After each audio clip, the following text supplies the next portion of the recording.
نے ایک بات کو ذہن میں بٹھانا ہے کہ ولایت کسی کی میراث نہیں. مرد اگر بے عمل ہے تو وہ گھٹیا ہے، عورت باعمل ہے تقویٰ ہے. تقویٰ جو ہے یہ اللہ کی ڈیمانڈ ہے. وہ تقویٰ عورت اختیار کر لے، وہ مرد اختیار کر لے.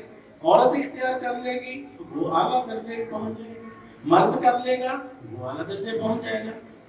مگر ہمارے سوشل سوسائٹی جو ہے اس کے اندر ہم دیکھتے ہیں ڈپٹی کمشنر عورت ہوتی ہے، میجر عورت، کیپٹن عورت، لیفٹیننٹ عورت، جنرل عورت، ایون کہ پاکستان کی پرائم منسٹر عورت رہی ہے. یہ اسلامی دنیا کی پہلی وزیر اعظم خاتون تھی. ٹھیک ہے، تو اب سپریم کورٹ کی جو ہے وہ ججز وہ بھی خواتین ہیں. اس طرح اب گورنر سندھ جو ہے بنایا جا رہا ہے وہ بھی خاتون ہے.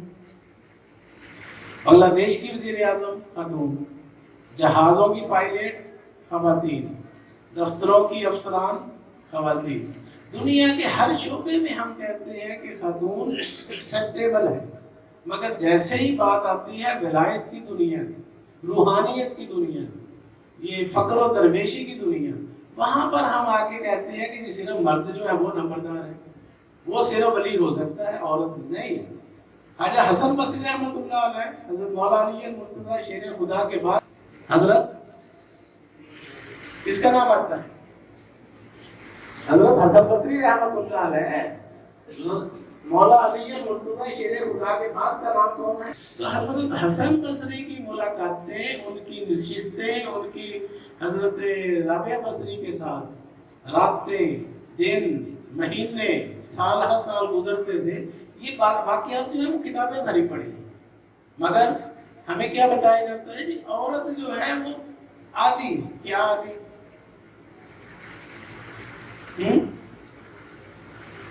اور کتنے کلندر ہو گئے آج تک؟ کیا سنتے آ رہے ہیں؟ 2.5 کلندر. ٹھیک ہے، پرائم منسٹر عورت ہو تو پوری، اور کلندر ہو تو آدھی، کرنل ہو تو پوری، اور ولی ہو تو آدھی. یہ سراسر ہے ناانصافی، اور سراسر یہ ہے حماقت. پرائم منسٹر آف پاکستان جو تھی خاتون، وہ آدھی پرائم منسٹر تھی کہ پوری تھی؟ تو پھر یہ کیا بات ہوئی کہ رہی آدھی کلندر؟ اور یہ شریعت کی باتیں ہیں کہ عورت کی آدھی گواہی ہے. ولایت کی دنیا کے اندر یہ تقاضے نہیں ہوا کرتے. وہاں جس کے پاس دولت ہے وہی اعلیٰ ہے. مرد جو ہے وہ دنیا دار ہے، نفس کا کتا ہے. تو عورت جو ہے وہ اگر ولی کاملہ ہے تو اس کی حیثیت ایک کتے کی ہے، اس کی حیثیت اللہ کے برگزیدہ ہستی کی ہے. یہ نمبرداری مردوں کی نہیں ہے. اللہ کی ڈیمانڈ الحمد سے لے کر والناس تک قرآن پاک کے اندر تقویٰ تقویٰ تقویٰ ہے. وہ تقویٰ جو بھی اختیار کر لے گا وہ حقدار ہے کہ اس کے گراؤنڈ لگے، اس کو گولڈ میڈل دیا جائے، وہ اعلیٰ رتبے پر پہنچ جائے. تو کہنے کا مطلب صرف یہ ہے، عورت حافظ قرآن ہوتی ہے پوری کی آدھی، پوری عالمہ فاضلہ ہوتی ہے پوری کی آدھی. پاکستان میں ہزاروں ڈاکٹر عورتیں ہیں، آدھی ڈاکٹر ہے کہ پوری. وہی MBBS کی ڈگری مرد کے پاس ہے، وہی عورت کے پاس ہے. مرد بھی کیپٹن ہے، عورت بھی کیپٹن ہے. وہ کرنل جو ہے اس کو بھی سلوٹ مرد کر رہے ہیں، وہ عورت اگر کرنل ہے اس کو بھی سلوٹ کر رہے ہیں، اس کا دروازہ کھول رہی ہے، اس کے سامنے ٹانگیں کانپ رہی ہیں. کس کی؟ مردوں کی. اسلام کس کو ہے؟ عہدے کو، رتبے کو. رتبہ جس کو بھی اللہ دے دے وہ اعلیٰ ہوتا ہے. سب سے اہم بات، سیدہ فاطمہ الزہرا رضی اللہ تعالیٰ عنہ سلام اللہ علیہ، خاتون جنت، نبی پاک صلی اللہ علیہ وسلم کی رفت جگر. حضرت فاطمہ الزہرا جنت کی عورتوں کی پوری سردار ہے کہ آدھی؟ اب پوری کیسے ہو گئی؟ بات سمجھ آ گئی نا؟ تو ذہنوں کو بیدار کرانا، ذہن کے اندر وسعت پیدا کروانا، یہ اس دربار کے درس روحانیت کا مشن ہے. ابھی آپ نے کہا عورت پوری سردار جنت کی، ٹھیک ہے، اور ادھر کہہ رہے ہو آدھی کلندر. یہ تاریخ کے اندر بہت کچھ ایسا ہوا ہے.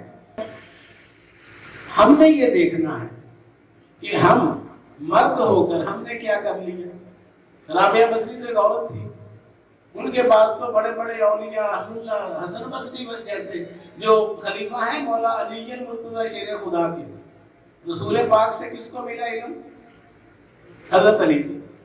اور حضرت علی سے آگے علم کس کو ٹرانسفر ہوا؟ علم معرفت، علم باطن کس کو؟ حضرت خواجہ حسن بصری. ہمارے شجرہ طیبہ میں اوپر سب سے پہلی کڑی یعنی حضرت علی کے بعد وہ کس کی ہے؟ رسول پاک سے علم آیا مولا علی کے پاس، اور مولا علی کے پاس علم کس کو منتقل ہوا؟ حضرت حسن بصری کو. اور وہ جا رہے ہیں ایک عورت کے پاس روزانہ، جس کے بعد رسول اللہ صلی اللہ علیہ وسلم کا علم ہے. وہ ایک عورت کے پاس روزانہ کون سی تعلیم لینے جا رہے ہیں؟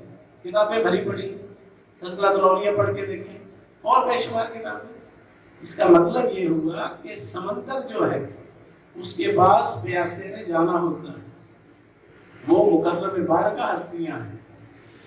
تو ہم نے اپنی زندگیوں کا جائزہ لینا ہے کہ کیا یہ رمضان المبارک کا مہینہ گزرا، ہم نے اپنے نفس پر قابو پا لیا، تزکیہ نفس ہو گیا؟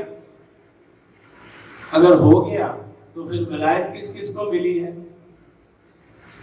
حجابات کس کے اٹھے ہیں، انکشافات کس کو ہوئی، روحانی مشاہدات کس کو ہوئے ہیں. روزے دار کے لیے دو خوشیاں ہیں، ایک افطار کے وقت اور ایک دیدار کے وقت. افطار کی خوشی تو لیتے رہے پورا مہینہ، دیدار کی کس کس کو ہوئی کوئی پتہ نہیں. مسلمانوں کے اندر ایک رواج ہوتا ہے کہ جب رمضان شریف کا مہینہ آ جائے نا تو 30 دن بھوکے رہنا ہے. یہ مسلمانوں میں بھی ہے، ہندوؤں میں بھی ہے، یہودیوں میں بھی ہے، عیسائیوں میں بھی ہے. ساری امتوں پر روزے فرض تھے. رسول پاک سے پہلے جو نبی آئے تھے ان پر فرض تھے تاکہ لوگ تقوی اختیار کریں. تو ہم پر بھی ہو گئے فرض. ہم نے اس کو صرف انجوائے کرتے ہیں ایک سیزن سمجھ کے کہ رمضان شریف کا مہینہ ہے، صبح سے لے کر شام تک بھوکے پیاسے رہنا، اس کو ہم نے روزے کا نام دیا ہوا ہے. یہ روزہ نہیں، یہ فاقہ ہے. روزے کا مطلب یہ ہے کہ تمام گناہوں سے رک جانا، تمام بری عادتوں سے رک جانا، اپنے ظاہر و باطن کو تبدیل کر لینا. یہ فاقہ جو ہے یہ تو ڈاکٹر حکیم بھی کروا دیتے ہیں. آنکھوں کا روزہ، کانوں کا روزہ، زبان کا روزہ، خیالات کا روزہ، سوچ کا روزہ، دماغ کا روزہ. ہم کہتے ہیں نہیں، صرف معدے کا روزہ، کہ معدے کو خالی رکھو بس روزہ ہو گیا. اس سے یہی وجہ ہے کہ رزلٹ نہیں نکلا کوئی. صرف حق حاصل کیے، ولایت نہیں ملی، دیدار نہیں ہوا، انکشاف نہیں ہوا، کوئی مشاہدہ ذات نہیں ہوا. اپنے اندر کی دنیا میں کھوج لگانے کا یہاں رواج ہی نہیں. ہم جس معاشرے کے اندر رہتے ہیں یہ نفسانی معاشرہ ہے، گھٹیا معاشرہ ہے، گھٹیا ذہنوں کے لوگ ہیں. ان کو دیکھا جائے کہ ہم بھی ویسے ہی بن گئے. ہم کو اہل اللہ کی صحبتوں میں تھوڑی بیٹھے. یہاں جھوٹ بولنے کا رواج ہے، ہمیں بھی عادتیں پڑ گئی. یہاں چغلیوں کا رواج ہے، ہمیں بھی عادت پڑ گئی. اللہ والوں کے پاس جب آپ جاتے ہیں تو وہاں بالکل اس کے الٹ ہوتا ہے معاملہ. کیوں کہ آئینے جواب مرتا حق کو یہ بے باکی، اللہ کے شیروں کو آتی نہیں روباہی. ان کو چلاکیاں، ہوشیاریاں، فریب کاریاں یہ نہیں آتی. وہ صاف ستھرے سینے لے کر بیٹھتے ہیں، وہ اللہ کے شیر ہوتے ہیں. ان کو لوڑی پن نہیں آتا. اللہ کے شیروں کو آتی نہیں روباہی. روبا فارسی میں کہتے ہیں لومڑی کو، اور روباہی لومڑی پن، چلاکیاں، ہوشیاریاں، مکاریاں یہ اللہ والوں کو نہیں آتی. کیوں کہ وہ اللہ کے شیر ہیں. اللہ کے شیروں کو آتی نہیں مکاری. تو اپنے ذہنوں کو تبدیل کرنا ہے. نمازوں، روزوں، قربانیوں، حج یہ سب باقی ہے، تو باقی نہیں. مسلمانوں میں ہوں باقی نہیں، وہ دل و آرزو باقی نہیں ہے. صفے قد دل پریشاں، سجدے بے ذوق کہ جذبے اندروں باقی نہیں. تیری نگاہ سے دل سینوں میں کانپتے تھے، کھویا گیا ہے تیرا جذبے قلندرانہ. آج تو دین، ایمان، خدا، رسول سب کچھ بن گیا ہے پیسہ. کوئی مانے نہ مانے ہے ہی ایسا. پیسے کے علاوہ کچھ یاد ہی نہیں، دماغ حاضر ہی نہیں. ہمیں پیسہ یاد ہے، کوئی عرس کی تاریخ نہیں یاد، کوئی نہیں پتا 13 شوال کب آتی ہے، کوئی نہیں پتا 6 رجب کیا ہوتی ہے، کوئی نہیں پتا 21 ربیع الاول کب آتا ہے، نہیں بس صرف پیسے کا پتا ہے کہ دکانوں میں جانا ہے، کمائیاں کرنی ہیں اور پیسے کما کما کے مر جانا ہے اور جنازے نکل جائیں گے۔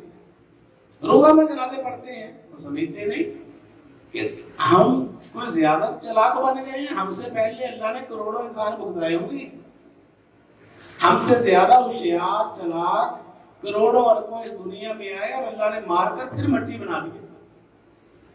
تو مرنے سے پہلے اس بات کو سمجھنا ہے کہ سب کچھ پیسہ نہیں ہے، اس کے علاوہ یہ صحابہ کرام کے پاس پیسہ تھا تو پھر ان کو صحابہ کرام کیوں کہتے ہیں؟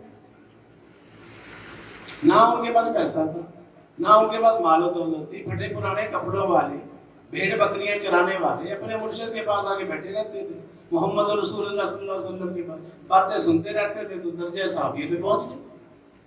ان کے پاس ڈپلومے تھے، ڈگریاں تھیں، سرٹیفکیٹ تھے، کوئی سکول نہیں تھا، کوئی کالج نہیں تھا، کچھ بھی نہیں تھا، مرشد کے قدموں میں بیٹھنا یہی ڈگری تھی، بس مرشد کی باتوں کو سننا یہی ان کا ڈپلوما تھا۔ انہیں میں سے عشرہ مبشرہ جنت کی ڈگریاں دے دیا رسول پاک، 10 انسانوں کو جنت کی ڈگری دی، کسی کاغذ کی نہیں، کسی گتے کی نہیں، بس زبان سے کہا یہ جنت کی روحیں، یہ چلتی پھرتی جنتی روحیں ہیں، میں دعائی دیتا ہوں محمد رسول اللہ، تو آج بھی ہم ان کو عشرہ مبشرہ کہتے ہیں۔ تو اصل بات ہوتی ہے اتباع، اطاعت۔ عشق جو ہے یہ عمل کا نام ہے، زبانی باتوں کا نام نہیں ہے، لفاظیوں کا نام نہیں ہے۔ ہم یہاں حاضر ہوئے ہیں کس لیے؟